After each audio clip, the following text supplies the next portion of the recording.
Hola científicos, el profesor Carlos Ferrín Bolaños nos va a explicar cómo implementar un modelo de vectores de soporte, de máquinas de vectores de soporte, cuando los datos no son linealmente separables.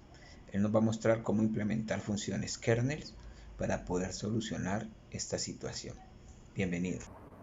Este problema. Miren, ¿qué pasaría en un problema de eso? Supongamos que tus datos de la clase 1 se distribuyen así casi de forma cuasi circular y los datos de tu clase 2 están acá en el centro. ¿Sí? Si intentáramos con este modelo, ¿sí?, lineal, encontrar esa frontera de decisión con esos márgenes, miren la solución que nos daría. Entonces, lo que está por encima de esta línea, clase 1, lo que está por debajo de esta línea, clase 2. Todo esto listo, clase 1 le va bien con todos estos. Pero acá, al decir que estos son de clase 2, pues va a clasificar bien estos, pero va a clasificar muy mal estos. ¿Sí? Por eso es que es importante la precisión. ¿Sí? Por eso es importante el factor de precisión, porque acá la precisión nos va a dar del 100% para esta clase, pero acá no nos va a dar del 100% para esta clase. ¿Sí? Entonces ahí ya nos está indicando que algo extraño puede estar pasando. ¿Sí? Entonces, para esta situación, para estos casos, estos tipos de modelos de máquinas de vectores de soporte son flexibles, no solo son robustos, son flexibles. ¿Y son flexibles en qué sentido? Acá, en este producto punto, vamos a irnos por acá, por favor. En este producto punto que está aquí, nosotros podemos hacer cosas para lograr de que esta máquina de vector de soporte no solo pueda resolver problemas linealmente separables, sino también problemas que pues pueden ser separables, pero utilizando funciones ya no lineales. ¿Sí? Ya les voy a mostrar a qué hago referencia. Entonces tenemos este problema. ¿Cómo hacemos ahora para construir esta frontera de decisión con ese mismo modelo? Entonces, vamos a construir una tercera dimensión a estos puntos. Una tercera dimensión a estos puntos lo podemos construir mediante una función matemática que obtenga como entrada los valores de cada uno de estos puntos. ¿Sí? Por ejemplo, puede ser una función exponencial. Voy a calcular la función exponencial a cada uno de esos puntos para obtener una tercera dimensión a la que voy a llamar R. Entonces acá no es posible trazar una línea que nos separe las dos clases, pero si yo agrego una tercera dimensión, ¿sí?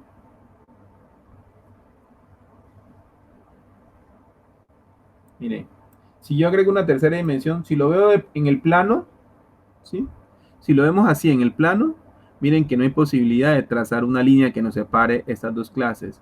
Pero si ya yo le agrego una dimensión a los datos, miren lo que pasa. ¿Qué pasa ahí? Ahora sí ya hay una separación. Entonces, la pregunta es, ¿cómo podemos lograr de que este modelo agregue esa tercera dimensión? ¿Sí? ¿Cómo hacemos? O sea, ¿nos toca a nosotros construir esa tercera dimensión o podemos lograr de que el modelo lo tenga por de facto? Y la pregunta es, ¿cualquier función nos servirá para construir esa tercera dimensión? Ponemos con otra función, por ejemplo. Miren, yo acá dejé ya no una función exponencial, sino simplemente una función cuadrática. ¿Sí? Voy a probar con esta función cuadrática aquí, sobre las variables de entrada. Y voy a volver a graficar.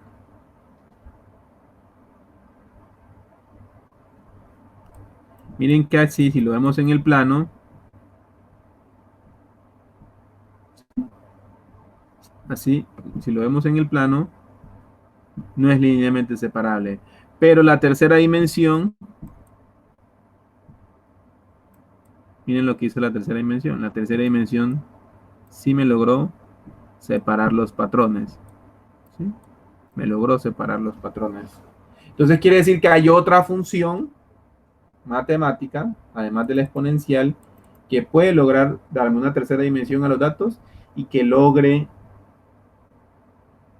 que el problema sea ya no pues linealmente separable en ese espacio de mayor dimensión, ¿sí? Ya en 3 dimensiones la línea se vuelve un plano y en más de 3 dimensiones los planos se convierten en hiperplanos. La idea es eso, poder obtener hiperplanos. ¿Qué son hiperplanos? Hiperplanos son estos. Miren, estas funciones de decisión,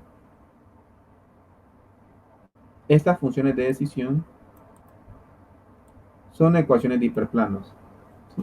Esto es un hiperplano. Porque en una dimensión W sub 0 será un real. Pero ya en 2 dimensiones, este W sub 0 es un vector de 2 dimensiones. En 3 dimensiones es un vector de 3 dimensiones. En 4 dimensiones es un vector de 4 dimensiones, ¿sí? Entonces, por esa razón, esta función es una expresión general para la ecuación de un hiperplano. Bien. Ahora bien, ya logramos meter una dimensión y podríamos incluir ese nuevo patrón dentro de la data, ¿sí? Pero en estos tipos de modelos, esa dimensión, que podría ser una dimensión o podría ser que necesitáramos 2 dimensiones más para lograr de que el problema fuera separable, pues no tenemos una forma matemática, sistemática para hacer eso, ¿sí? La magia o el poder que tienen las máquinas de vectores de soporte es que a través de este producto punto, ¿sí? A través de este producto punto, logra incluir esa tercera dimensión, esa cuarta dimensión, esa quinta dimensión, ¿sí? Entonces, ese producto punto que antes estaba solito entre los patrones, ahora lo vamos a pasar por una función a la que vamos a denominar kernel, ¿sí? Y por esa razón, las máquinas de vectores de soporte tienen un parámetro que nosotros debemos definir como kernel. Esas funciones kernel deben cumplir unas condiciones matemáticas muy especiales. No cualquier función puede ser función kernel. Deben ser unas condiciones muy especiales para que puedan colocarse dentro de esta función de costo y seguir manteniendo que las soluciones converjan en este problema de optimización, ¿sí? Entonces, ese modelo inicial que planteamos anteriormente, para resolver problemas no linealmente separables, tenemos que colocar función kernels para esos casos, ¿sí? Pero no cualquier función puede ser función kernel. Miremos qué funciones trae scikit-learn para el módulo SBC, ¿sí?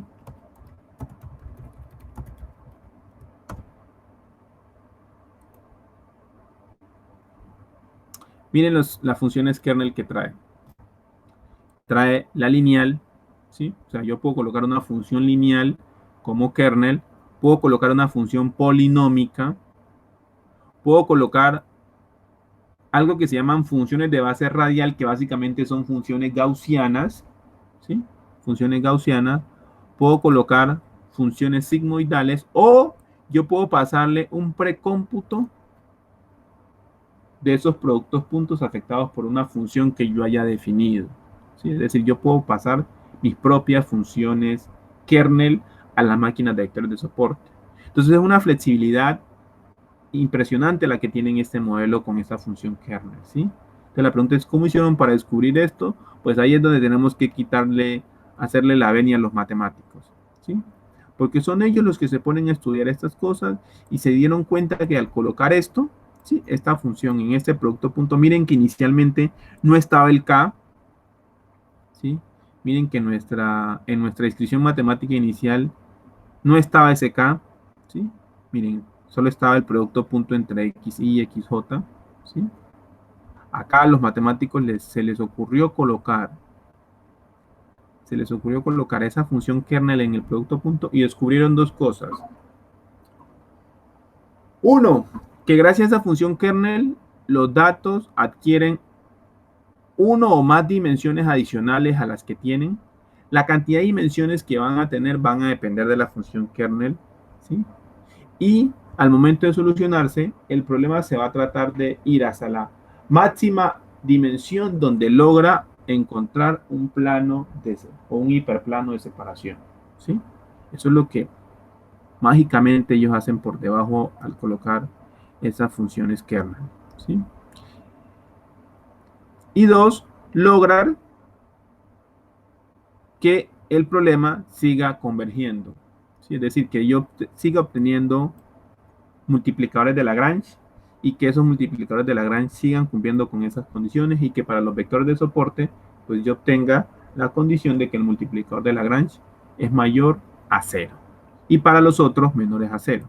Entonces, a ese problema que ya sabemos que no es linealmente separable, coloquémosle una función gaussiana, ¿sí? Que logre que el problema sea linealmente separable en una dimensión 3, 4, 5. Él decidirá internamente, ¿sí?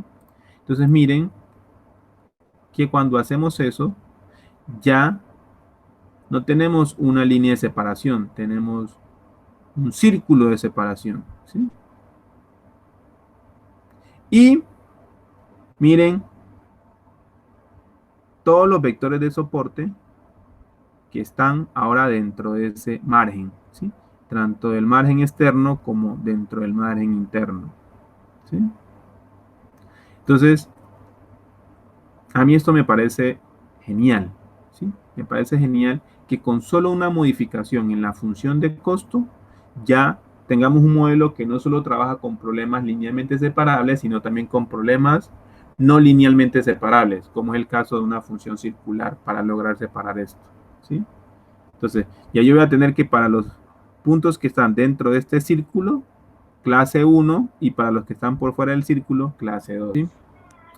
Ahora vamos a ver qué pasa en esos casos. Ya vimos linealmente separable, no linealmente separable, y ahora vamos a ver en el caso en que tenemos traslape entre los patrones, porque esas son las situaciones que tenemos. Miren que aquí estamos mencionando las tres situaciones que tenemos en Machine Learning. Que el problema sea linealmente separable, que sea no linealmente separable, es decir, que utilicemos funciones no lineales y que nos logren esa separación del 100%, y la situación que no queremos, que es la de traslape entre los datos. Entonces vamos a ver qué hace este modelo para esas situaciones. Entonces miren que aquí tenemos una situación en la que los puntos se están traslapando. Ya no podríamos, no tenemos una función que nos resuelva este problema al 100%, ¿cierto? Pero nosotros podríamos decir, ay hombre, pues, listo, no son perfectamente linealmente separables, pero más o menos por aquí, ¿sí? Por donde estoy pasando el cursor, tenemos una línea. ¿Cómo hacemos que ese problema de optimización converja, ¿sí? Y que, pues, nos permita modificar el concepto de margen ahora para tener una holgura al momento de proponer la línea de separación, ¿sí? Entonces, para estos casos donde no tenemos separabilidad entre los patrones ni lineal ni no linealmente, entonces lo que nosotros podemos hacer es controlar ahora los valores del multiplicador de Lagrange, ¿sí? Miren que nosotros habíamos puesto que los multiplicadores de Lagrange fueran mayores a 0 para ser considerado un multiplicador de Lagrange. Pero sucede que hay unos valores que están muy cercanos a esa frontera de decisión que nosotros podríamos regularizar, es decir, podríamos tener una holgura sobre ellos para poderlos incluir dentro del margen de separación. Entonces, este mismo modelo, incluyéndole este parámetro C, que no se puede obtener de forma automática, sino que es el usuario quien debe definirlo, es el que nos va a permitir a nosotros hacer con estos problemas que no son separables, ¿sí? Es decir, tenemos frente a nosotros un hiperparámetro. ¿Recuerdan cuando les hablé sobre los modelos predictivos que con la data de entrenamiento obteníamos los parámetros? En este caso los alfa. Pero hay unos parámetros que no los podemos obtener con la data de entrenamiento y que le toca al usuario fijarlo. A estos se los conocen como hiperparámetros, ¿sí? Entonces, vamos a ver qué pasa con ese hiperparámetro y cómo se incluye dentro de scikit-learn. Miren, aquí he hecho una situación o he generado unos datos a los cuales los voy a clasificar con un modelo que tiene un valor de C del 10.0 y con 0.1 para ver qué tan grande o pequeño nos queda el margen de separación, ¿sí? Y miren que la función, las máquinas de vectores de soporte que están en scikit-learn no solo soportan el poder cambiar la función kernel, sino también modificar el parámetro de regularización, ¿sí? C. Entonces, miren gráficamente qué es lo que se obtiene. Miren que cuando C es muy grande, ¿sí? O es grande, mejor, miren que el margen de separación se hace pequeño. A comparación cuando C es muy pequeño. Miren que el margen de separación ya no quedó sobre los vectores de soporte, sino que se fue más allá, ¿sí? Entonces, con ese parámetro C, yo estoy controlando qué tanta holgura quiero o qué tan estricto quiero ser en la obtención de mi margen de separación. ¿Quiero ser muy estricto? Coloque un parámetro de C grande. ¿Quiere ser muy flexible? Coloque un parámetro de C pequeño, ¿sí? Es al contrario, ¿listo? Entonces, de esa forma logramos nosotros correr este margen de separación, controlar qué tanto queremos incluir o qué tanto nos queremos ir hacia los centros de las datas por cada una de las clases, ¿sí? Bien, para terminar,